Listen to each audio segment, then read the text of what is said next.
lorsque Dieu fait des puits de compétences ou des puits de capacité dans l'onction qu'il donne à un enfant de Dieu, c'est pour lui permettre de répondre à un joug ou à un fardeau spécifique qui se présente sur son chemin dans sa marche. Donc, on dit de Jésus que quand Dieu l'a oint, l'Esprit du Seigneur est venu sur lui. Plus tard, il le dit lui-même, mais il ne décline pas les différents aspects de l'Esprit. Ésaïe nous le décline. Et Apocalypse nous dit, il y a les 7 manifestations. En réalité, chaque chrétien qui est né de nouveau, qui reçoit l'onction, reçoit en même temps les 7 puits de l'onction ou les 7 manifestations de l'onction. Tu peux l'ignorer, tu peux le savoir. Le vrai problème, c'est que quand tu l'ignores, tu ne peux pas en bénéficier. Et ça arrange Satan que vous ne sachiez pas que l'onction que vous portez a 7 puits importants à découvrir. Donc, nous les prédicateurs qui vous avons mis dans ces problèmes, on enseigne sur l'onction. Recevez l'onction. L'onction, c'est la puissance de Dieu. L'onction fait tomber les gens. L'onction. Donc, on a caricaturé l'onction dans un seul aspect. Quand on parle d'onction aujourd'hui dans l'église évangélique, qu'est-ce que les gens voient? C'est la puissance de Dieu. C'est la guérison divine. C'est les chaises qui sont cassées. C'est les démons qui sortent. Mais cet aspect-là, on appelle ça l'onction de force. Le problème avec l'onction de force, c'est que l'onction n'est pas seulement la force. La force est un aspect. Donc, quand on enseigne les chrétiens, sans mettre l'accent sur tous les autres aspects, le chrétien est formaté à voir l'onction comme la puissance. L'onction,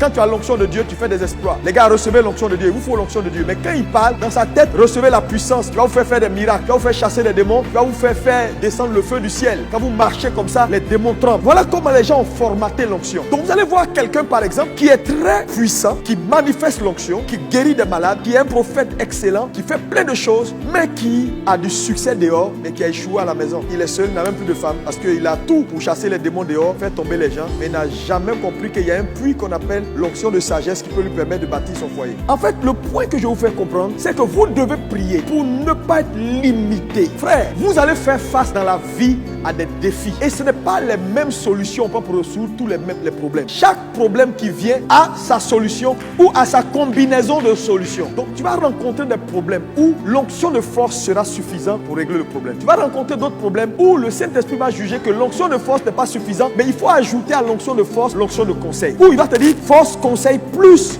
amour. Donc, les combinaisons dépendent de l'esprit, pas de toi. Voilà pourquoi beaucoup de gens jeûnent, parce que les chrétiens ont été formatés à croire que tout se règle par le jeûne et la prière. C'est pas vrai. Bien que la prière et le jeûne soient importants pour relâcher la puissance de Dieu, mais tout ne se règle pas par le jeûne et la prière. Tu vas faire face à des situations, ce n'est pas jeûne. Dieu va te dire, il faut savoir juste parler. Donc, vous allez voir que beaucoup de gens n'arrivent pas à percer jusqu'à un certain niveau et certains problèmes demeurent dans leur vie parce qu'ils passent leur temps à jeûner 25 jours, 3 jours, 45 jours. Le truc ne va pas parce que mon ami, le truc là, il faut une combinaison. Mais tu n'as pas encore reçu la révélation de la combinaison des puits. Donc les combinaisons, c'est l'esprit qui donne. Et pour chaque combinaison, quand tu vas envoyer, la porte s'ouvre et tu es étonné. Tu dis, mais waouh, c'est fait. Pourquoi? Parce que Jésus a réussi son ministère, parce que dans sa marche, étudier la vie de Jésus, Jésus n'a pas fait que prier. Jésus est arrivé dans des situations où Jésus a parlé. Il est arrivé dans d'autres situations où il a manifesté la sagesse. Il est arrivé dans d'autres situations où il a dit certaines choses. Donc Jésus a su utiliser les 7 aspects de son onction pour pouvoir arriver à destination. Et le problème de l'église, ne comprenant même pas que leur onction possède 7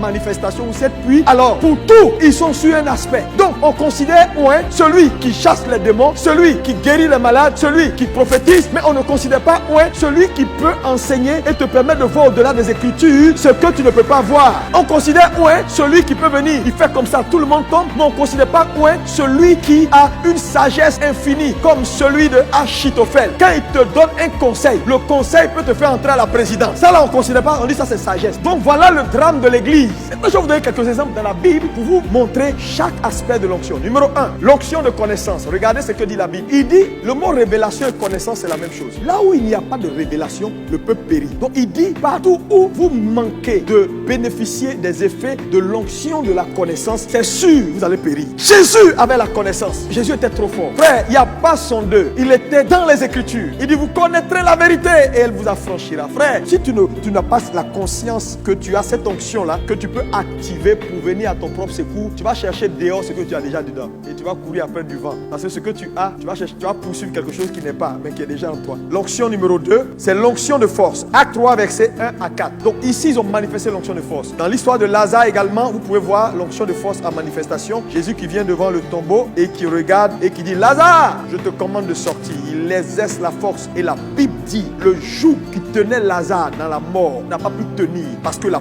puissance de Dieu est entrée et a brisé le joug de la mort et Lazare est sorti. Parce que l'onction est la puissance de Dieu qui fait quoi? Ôte le fardeau et brise le joug. Donc l'onction de force est une onction qui ne négocie pas. C'est le dunamis de Dieu. C'est le exousia de Dieu. Il ne négocie pas. Il commande et la chose est. C'est une onction qui guérit les malades, qui enlève le fardeau de la maladie de ton corps, qui guérit tes pieds, qui peut te permettre de faire des exploits. Ça, c'est l'onction de force. Qui peut créer ce qui n'est pas. L'onction de force. Nous avons besoin, en ces temps de la fin, de l'onction de force. Parce que nous avons besoin de montrer au monde que Jésus, il n'est pas que mort, il est ressuscité. Et aujourd'hui, dans le nom de Jésus, tout genou fléchira dans les cieux, sur la terre et sous la terre. C'est pourquoi tu ne dois pas avoir peur du coronavirus. Parce que lorsque nous allons prier et que nous allons arrêter ce démon qui est sorti droit de l'enfer, nous allons lui dire, tu vas retourner là où tu es venu. Parce que cet agenda démoniaque ne va pas prévaloir sur la terre des humains.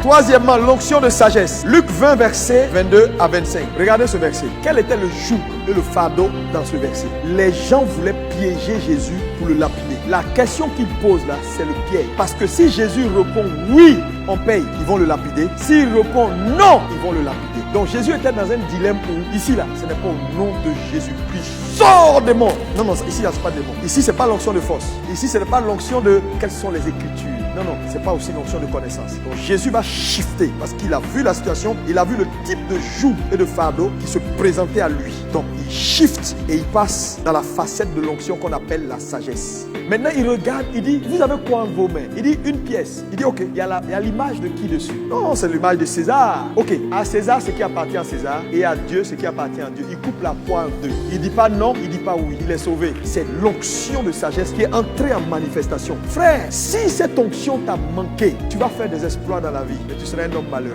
Parce que je te dis, dans la vie, la force ne fait pas tout. La sagesse bâtit la maison. Un foyer, c'est avec la sagesse on bâtit. Pourquoi beaucoup de gens échouent? Parce qu'ils ne savent pas comment un mariage fonctionne. Quand une crise se présente là, on crie ou on ne crie pas? On sort ou on ne sort pas? Si tu n'as pas la sagesse pour bâtir ta maison, c'est là que tu vas comprendre. L'amour n'est pas suffisant pour maintenir une maison stable. L'onction de conseil, Jean 7, verset 44. Un jour, ils ont envoyé les gens voir Jésus, l'attraper. Ils ont dit, allez l'attraper. Et Jésus était dans une foule en train d'enseigner. Et il parlait. Et les gens qu'on a envoyés allaient prendre Jésus là. Quand ils sont arrivés derrière la foule, ils ont écouté Jésus parler. Eux qui sont allés l'attraper là sont restés là, ils se sont assis pour dire ce qu'il est en train de dire là, on n'a pas bien écouté. Après les sacrificateurs leur demandent, mais on vous avait envoyé pour l'arrêter? Ils disent, ah chef, jamais homme n'a parlé comme cet homme.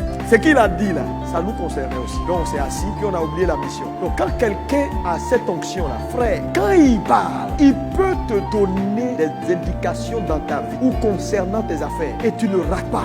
La sagesse et le conseil, la différence c'est quoi? C'est que la sagesse, c'est la capacité à savoir, c'est-à-dire tu as la connaissance du comment faire. Le conseil te donne des indications sur ce que tu as à faire sans te dire le comment. Le comment vient par l'onction de sagesse. Cinquièmement, l'onction d'intelligence. Luc 2, 47, tous ceux qui l'entendaient étaient frappés de son intelligence et de ses réponses. L'onction d'intelligence est une onction importante pour accomplir sa destinée. Ça veut dire quoi? Un homme qui manque de l'onction d'intelligence va manquer de la compréhension dans les Écritures. Parce que Jésus était toujours surpris de ce que des choses qui semblent évidentes, les disciples n'arrivaient pas à comprendre. Ils avaient une intelligence limitée, frère. C'est dangereux de ne pas être intelligent. Il te faut l'onction de l'intelligence. Il te faut prier pour que Dieu te donne cette onction. Sinon, même la compréhension des Écritures va être difficile. Qu'est-ce que c'est que l'intelligence? L'intelligence, c'est la qualité dans l'esprit d'un homme qui lui donne de comprendre les choses. Cette capacité d'analyse et de compréhension, l'intelligence. Je te dis, le Saint-Esprit fait avec ce que tu sais. C'est pas lui qui va venir te donner de l'intelligence, il fait avec ce que tu sais. L'onction est déjà là. Elle va t'influencer, elle va t'impacter, elle va changer ta façon de voir, elle va te donner de l'exposition. Sixième, l'onction de crainte de l'Éternel. L'onction de crainte de l'Éternel, c'est l'onction qui nous aide à nous soumettre à la parole de Dieu sans contrainte ni intérêt, mais avec révérence. Ça veut dire quoi? Ça veut dire que l'onction de crainte de l'Éternel, quand un homme craint Dieu parce que il n'est pas en train de manifester cette onction. On ne craint pas Dieu parce que, mais on craint Dieu, un point, parce qu'il faut le craindre. Donc l'onction de crainte, c'est une onction qui t'amène dans une position où tu te soumets à la parole de Dieu sans contrainte, sans peur et sans intérêt. Parce que la plupart des hommes font les choses par intérêt. Ils se soumettent pour la plupart à la parole de Dieu parce qu'ils ont peur d'aller en enfer. Non, mon ami, si on doit te pousser à craindre Dieu par contrainte, tu n'as pas encore en train de manifester l'onction de crainte. La crainte de Dieu ne veut pas dire il ne peut pas arriver que tu commettes des erreurs. Non, même quand tu as commis une erreur, tu crains Dieu, tu continues d'avoir peur de Dieu, tu as une certaine sainte révérence. C'est sans contrainte. Cette onction doit revenir dans l'église. Là où l'onction de crainte de l'Éternel n'est pas en manifestation, il y a des calamités qui arrivent. Donc c'est une onction également qui est destinée à te faire esquiver certaines calamités. Parce que je veux te dire, dès que Satan t'a volé la crainte de Dieu, il y a des victoires que tu ne peux plus jamais obtenir. Parce que ta vie est comme un boulevard où lui il peut entrer et sortir. Donc l'onction, c'est la capacité à se soumettre à la parole de Dieu sans contrainte. L'onction d'amour. Cette onction, comment elle se manifeste? Vous pouvez le voir dans Matthieu 5, verset 44, Matthieu 5, verset 46. L'onction d'amour, c'est la capacité à aimer comme Dieu de façon inconditionnelle. La plupart des hommes font les choses par intérêt. Mais tout ce qui se fait par intérêt n'est plus l'amour. Et si cette onction d'amour-là, c'est une onction qui n'a pas de... C'est-à-dire, on aime comme Dieu. Et l'amour de Dieu est inconditionnel. Ce n'est pas « je t'aime parce que ». Quand il y a un « parce que », ça veut dire que tu n'aimes pas. Donc, ça devient un amour supérieur. Voilà pourquoi, en réalité, le vrai amour de Dieu manque dans l'église. Parce que peu de gens exploitent ce puits de l'onction. Donc, la plupart des gens, leur amour est intéressé. Mais il faut qu'à un moment donné, tu dépasses ce niveau d'amour intéressé là pour arriver à un niveau où tu aimes la personne là. Tu l'aimes, point. Maintenant, quand on arrive à ce niveau là, vous allez voir que les choses deviennent simples. Tu ne te fâches pas quand je te parle mal pour mettre en place un plan B. Tu m'as parlé mal, il faut que je mette en place un plan B. Il est important pour nous, Église de Jésus, d'avoir un amour inconditionnel. Mais pour arriver à l'amour inconditionnel, il faut que tu pries pour que ce puits de l'onction de l'amour se manifeste réellement dans ton cœur. C'est pourquoi Jésus a dit « Aime ton prochain comme toi-même ». Il s'est rendu compte que ce commandement est limité. Parce que si tu dois aimer ton prochain comme toi-même, si tu ne t'aimes pas, tu ne vas pas aimer ton prochain. Si tu t'aimes petit, tu vas aimer petit ton prochain. Donc il a laissé ce commandement-là et il a donné un autre. Aimez-vous comme moi, je vous ai aimé. Donc aime ton prochain comme moi, je t'ai aimé. Comme moi, mon amour vis-à-vis de toi est inconditionnel, alors ce que tu dois à ton prochain, ce n'est pas toi, c'est inconditionnel, c'est ce que moi je t'ai donné. Voilà la norme de l'amour désormais. Mais cette norme-là, tu ne peux qu'arriver à là que si tu actives le puits de l'onction de l'amour. Aimer les gens, pas comme tu t'aimes, mais comme Jésus t'a aimé.